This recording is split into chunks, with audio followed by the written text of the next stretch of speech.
మీ ఉత్సాహం ఉత్తేజం చూస్తుంటే ఫ్యాన్ మళ్ళీ మాడి మస్ అయిపోతుంది. వేదికమైన పెద్దలందరికీ పేరు పేరున నా హృదయపూర్వక నమస్కారాలు. వచ్చిన దగ్గర నుంచి చూస్తున్నా తెలుగుదేశం పార్టీ కార్యకర్తల్లో ఉన్న ఉత్సాహం ఉత్తేజం 2004 నుంచి 2014 వరకు అన్ని విధాలుగా మనం హింసించారు. ఆనాటి పాలకులు తరిమి మనం చంపేశారు కార్యకర్తల్ని. కొన్ని జిల్లాల్లో అయితే ఎవరినైతే చంపేశారో వాళ్ళ కుటుంబాన్ని పరామర్శించడానికి పెద్దలు వెళ్తే అక్కడనే ఫోన్ కాల్ వచ్చేది, ఇంకొక వ్యక్తిని చంపేశారు. అంతెందుకు పరిటాల రవీంద్ర గారిని ఏకంగా కళా వెంకట్రావు గారి ముందల్ని కాల్చి చంపేస్తాం జరిగింది. అయినా కూడా ఎత్తిన పసుపు జెండా దించకుండా మడిమ తిప్పకుండా తెలుగుదేశం పార్టీ కంచుకోటకి కాపలా కాసిన కార్యకర్తలందరికీ వందనం, పాదాభివందనం. ఒక్కసారి మనందరం ఆలోచించాలా, 2014 రాష్ట్ర విభజన ఎలా జరిగిందో కట్టుబట్టలతో మెడబట్టి మనం బయటికి ఎంటేశారు. రాజధాని ఒక రాష్ట్రానికి ఇస్తే అనాథలుగా ఆంధ్ర రాష్ట్రాన్ని వదిలేశారు. మిగులు బడ్జెట్ ఒక రాష్ట్రానికి ఇస్తే 16,000 కోట్ల లోటు బడ్జెట్ ఆంధ్ర రాష్ట్రానికి ఇచ్చారు. కనీసం ఒక ఆంధ్ర రాష్ట్ర ముఖ్యమంత్రి గారు కూర్చునేదానికి కుర్చీ గోట ఇవ్వలేదు. అంతెందుకు హైదరాబాదులో సచివాలయం, మనకి మంచి సచివాలయం ఇవ్వాల్సిన అవసరం ఉంది, మంచి భవనాలు ఇవ్వాల్సిన అవసరం ఉంది. కానీ ఆనాడు రాష్ట్ర విభజన జరిగిన తర్వాత నాశరికమైన భవనాలు, ఇరిగిపోయిన కుర్చీలు, పనికిమాల కంప్యూటర్లు మనకి ఇస్తాం జరిగింది. ఎన్ని కష్టాలున్నా ఎన్ని ఇబ్బందులున్నా ఇచ్చిన ప్రతి హామీ ఈరోజు మన ముఖ్యమంత్రి గారు నిలబెట్టుకుంటాం జరిగింది. యావత్ భారతదేశంలో ఏ రాష్ట్రంలో జరిగిన విధంగా 24,000 కోట్ల రైతు రుణాలు మాఫీ చేసిన ఘనత మన ముఖ్యమంత్రి నారా చంద్రబాబు నాయుడు గారు. అంతేకాదు అన్నదాత సుఖీభవ అనే కార్యక్రమం ద్వారా 5 ఎకరాల కన్నా తక్కువ రైతులకి సంవత్సరానికి 9,000 రూపాయలు పెట్టుబడి ఇస్తున్నారు. 5 ఎకరాల కన్నా ఎక్కువ ఉంటే 15,000 రూపాయలు ఇచ్చి ఈరోజు రైతుల్ని ఆదుకుంటాం జరుగుతుంది. అంతేకాదు ఒక్కసారి మనందరం ఆలోచించాలా, 2014 ముందర పెన్షన్ ఎంత చాలి 200 రూపాయలు. ఆయన ముఖ్యమంత్రి అయిన 3 నెలల్లో 5 రెట్లు పెంచి 1000 రూపాయలు చేశారు. ఆర్థిక వనరులు పెరిగిన తర్వాత రాష్ట్రానికి ఏకంగా 1000 రూపాయల్ని 2,000 రూపాయలు చేసిన ఘనత మన ముఖ్యమంత్రి నారా చంద్రబాబు నాయుడు గారు. ఒక్కసారి మనందరం ఆలోచించాలా, నెలకి 2,000 రూపాయలు అంటే సంవత్సరానికి 24,000 రూపాయలు. 1 ఎకరం భూమి కౌలుకు తీసుకుని పెట్టుబడి పెట్టి ప్రకృతి సహకరిస్తే అంత డబ్బులు మిగిలే రోజు. అలాంటిది ఈరోజు 56 లక్షల కుటుంబాలకి నెల 2,000 రూపాయలు పెన్షన్ మన చంద్రన్న అందజేస్తున్నారు. మా అవ్వ తాతలో గుర్తుపెట్టుకోవాలా, మిగులు బడ్జెట్ ఉన్న తెలంగాణ రాష్ట్రంలో 2,000 రూపాయలు ఇవ్వట్లా, ధనిక రాష్ట్రం తమిళనాడులో 2,000 రూపాయలు ఇవ్వట్లా, కర్ణాటకలో 2,000 రూపాయలు ఇవ్వట్లా. కానీ మీ పెద్ద కొడుకు మీరు ఆత్మగౌరవంతో బతకాల లక్ష్యంతో ఈరోజు 2,000 రూపాయలు అందజేస్తాం జరుగుతుంది. అంతేకాదు నిన్న మళ్ళీ చెప్పారు ముఖ్యమంత్రి గారు, ఆయన ఆశీర్వదించండి, తాత దీవించండి, మీ పెన్షన్ 3,000 రూపాయలు ఆయన చేయబోతున్నారు. ఇంకో పక్కన డ్వాక్రా సంఘాల్లో ఉన్న మా అక్క చెల్లెలు పెద్దమ్మ చిన్నమ్మలకి పసుపు కుంకం మొదటి విడత కింద 10,000 రూపాయలు అందించిన అన్న మన చంద్రన్న. అంతేకాదు ఇప్పుడు పసుపు కుంకం 2వ విడత కింద 6,000 రూపాయలు మా అక్క చెల్లెలు పెద్దమ్మ చిన్నమ్మల అకౌంట్లో చంద్రన్న డబ్బులు వేశారు. ప్రతిపక్ష పార్టీ నాయకులు అన్నారు రెండో చెక్ చెల్లదని. రెండో చెక్ చెల్లిందమ్మా? చెల్లింది. ఇప్పుడు మూడో చెక్ ఏప్రిల్ 5వ తారీఖు నాటికి మీ అకౌంట్లో చంద్రన్న వేయబోతున్నారు.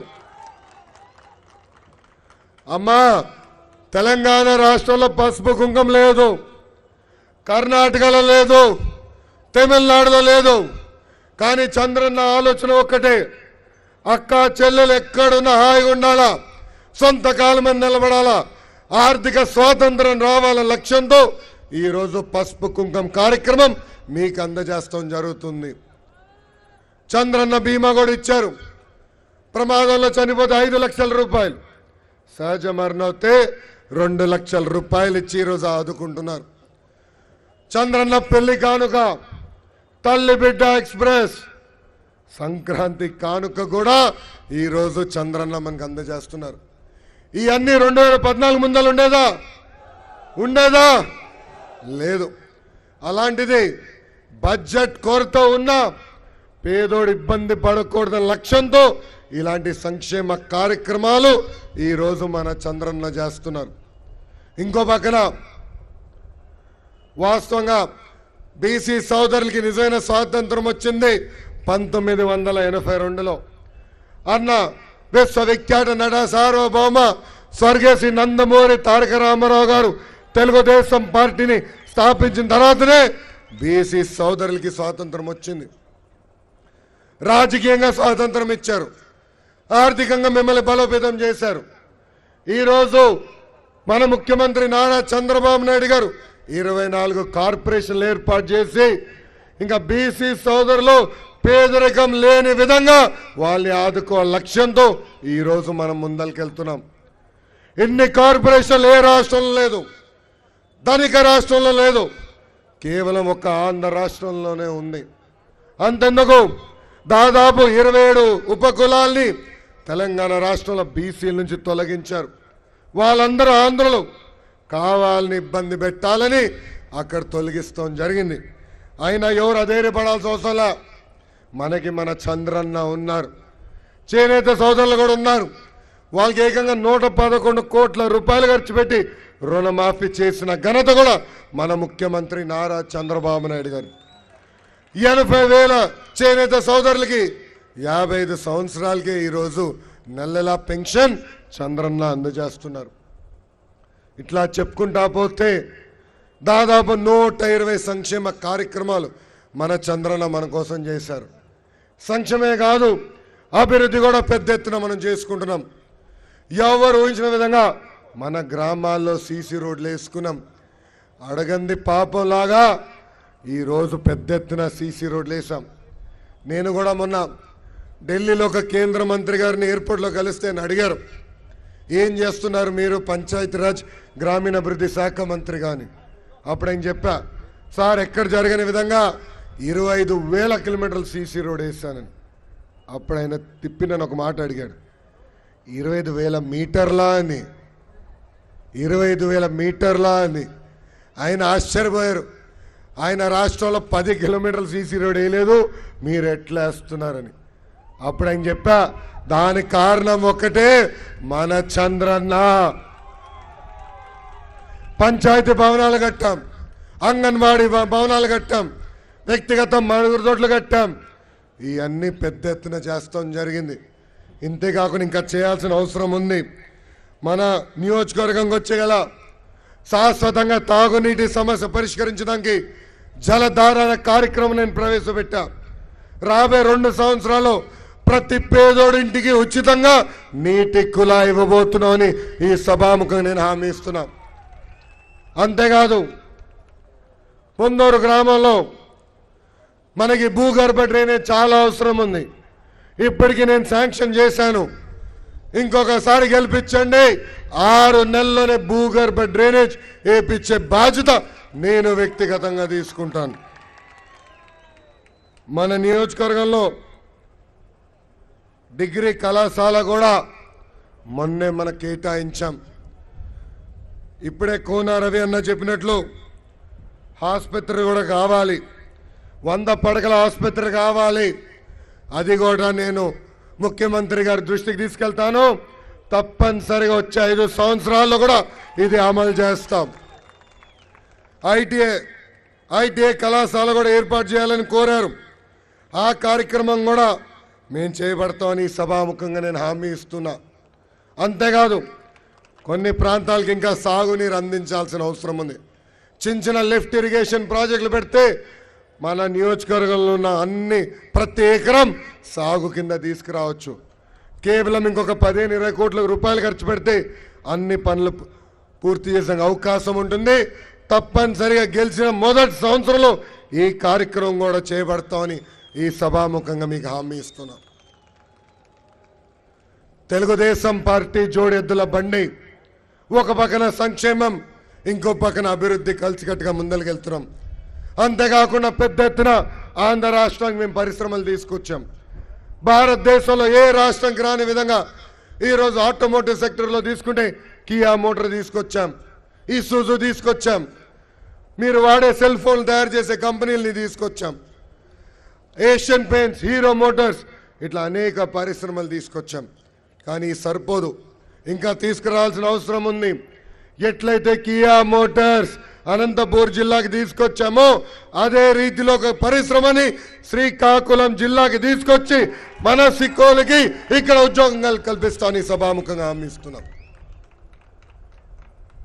మన ముఖ్యమంత్రి గారు 68 సంవత్సరాల వయసులో అహర్నిశలు కష్టపడుతున్నారు. మన కోసం, మన పిల్లల భవిష్యత్తు కోసం ఆయన కష్టపడుతున్నారు. కానీ ఆయన అన్ని రకాలుగా ఇబ్బంది పెట్టడానికి ప్రతిపక్ష పార్టీలు ముందరికెళ్తున్నాయి.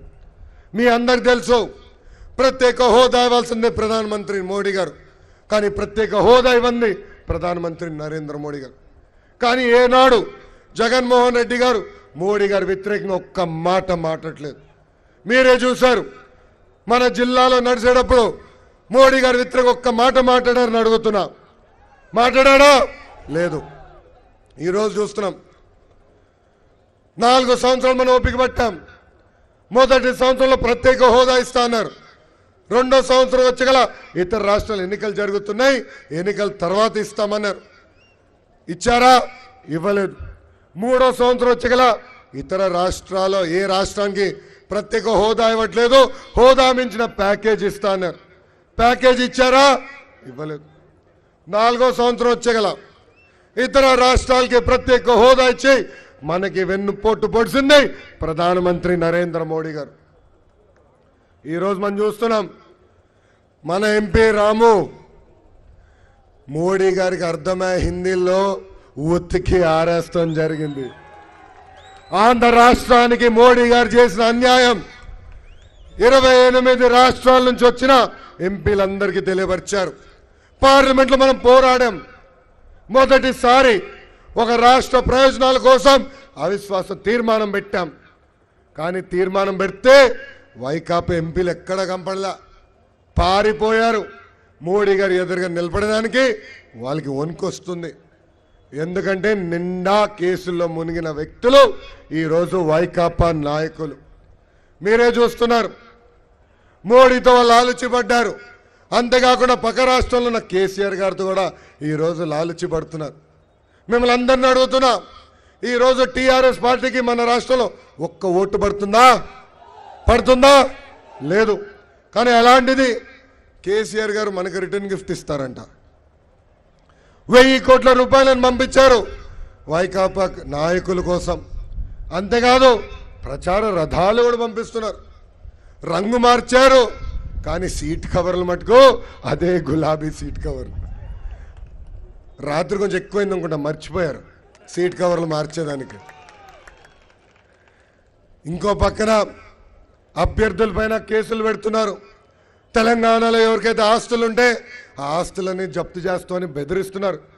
స్వయంగా కేటీఆర్ గారే ఫోన్ చేస్తున్నారు, నువ్వు తప్పుకోవాలా, లేదంటే నువ్వు వైకాపా పార్టీకి వెళ్ళని.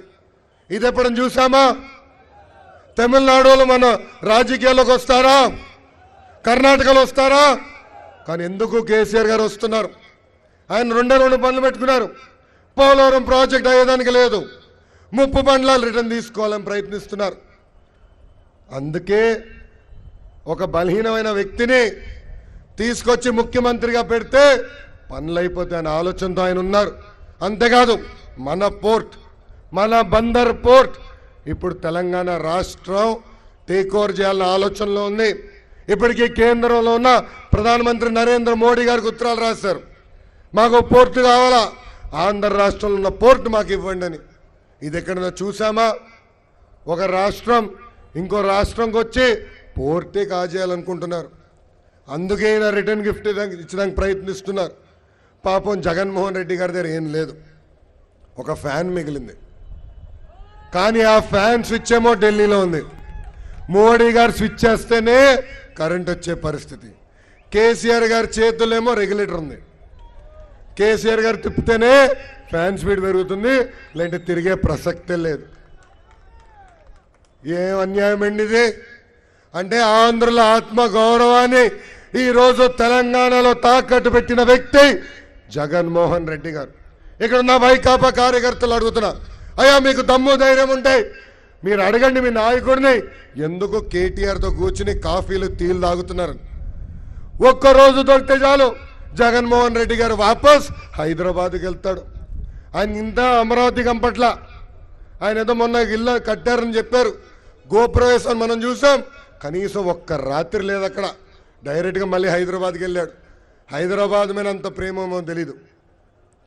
ఆయన నిజంగానే ఆంధ్ర రాష్ట్రానికి చెందిన ప్రతిపక్ష నాయకుడు అని నాకే డౌట్ వస్తుంది.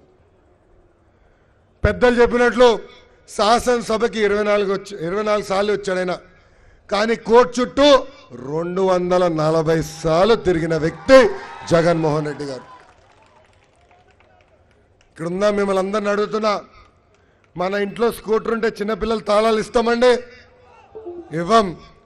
ఇంకో పక్కన ఇంట్లో కారు ఉంటే చిన్నపిల్లలు తాళాలు ఇస్తామా? ఎందుకు ఇవ్వం? యాక్సిడెంట్ అవుతుంది, మనుషులు చనిపోతారు. అలాంటిది 16 నెలల్లో జైల్లో ఉన్న వ్యక్తి, 31 కేసులున్న వ్యక్తికి ఆంధ్ర రాష్ట్ర తాళాలు ఇస్తామా? ఇవ్వం. ఆయన ఈ మధ్యన ఒక మాట అంటున్నాడు, ఆయనకు ఒక అవకాశం ఇవ్వాలంట. ఇదేనా గోళీలాటనా ఆయనకు అవకాశం ఇచ్చడానికి? 5 కోట్ల ఆంధ్ర ప్రజల భవిష్యత్తు మీ ఓటు మీద ఆధారపడి ఉంది.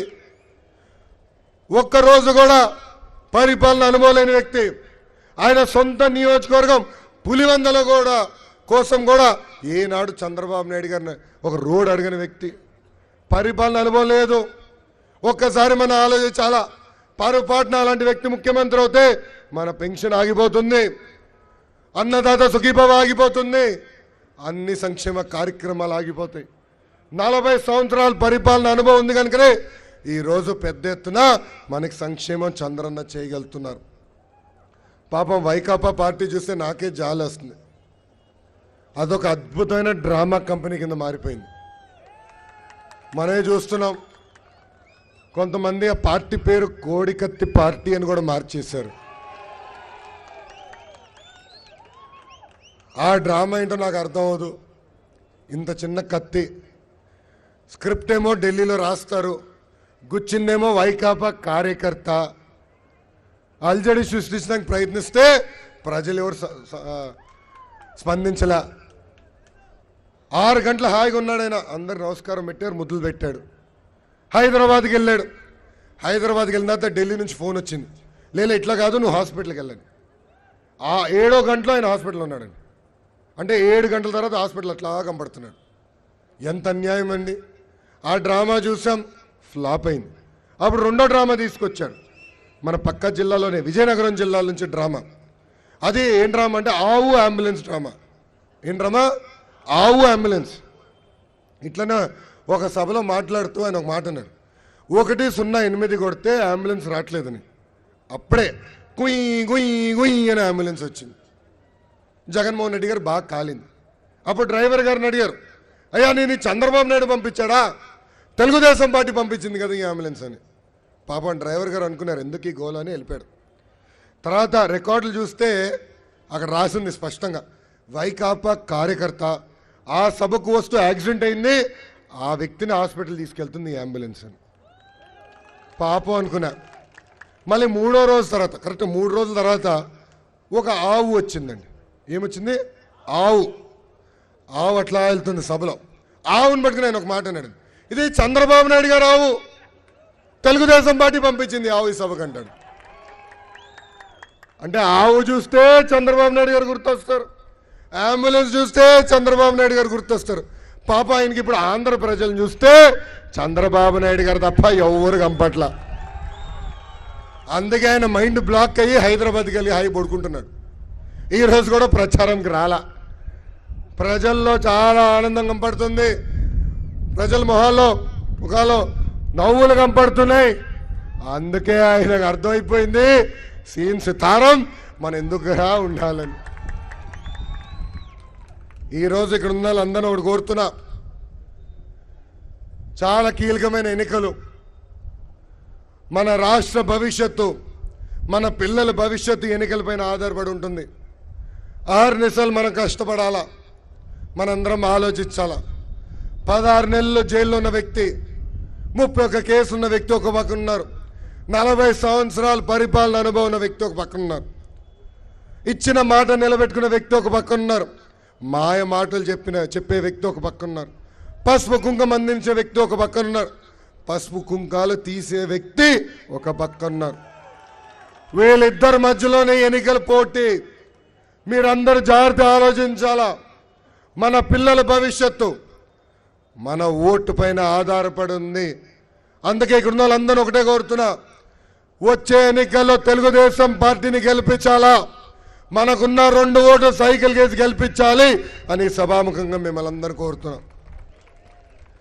ఇక్కడ గౌరవ శాసనసభ్యుడు గారు ఉన్నారు, కూనా రవి అన్న. ఆయనతో కొంచెం నాకు ఇబ్బందే, ఎందుకంటే ఆయన ఎప్పుడన్నా నా పేషీకి వస్తే నాకు కంగారు వేస్తుంది. అయ్యా నా దగ్గర బడ్జెట్ లేదన్నా ఒప్పుకోడు ఆయన. నాకు రోడ్డు కావాలా, ఇస్తావా ఇవ్వా అని అడుగుతాడు. ఒకరోజు ఇట్లనే వస్తే నేను అనుకున్నా, వెళ్ళిపోతాడులే 2 గంటలు, మనం అట్లా వేరే పనికి వెళ్దాం, 2 గంటల తర్వాత ఆయన వెళ్ళిపోతాడు అనుకున్నా. వెళ్ళాడా?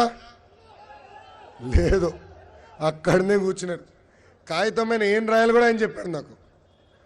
మంత్రిగా నేను ఏం ఎండార్స్ చేసి కింద పంపించాలా అని ఆయన చెప్తాం జరిగింది.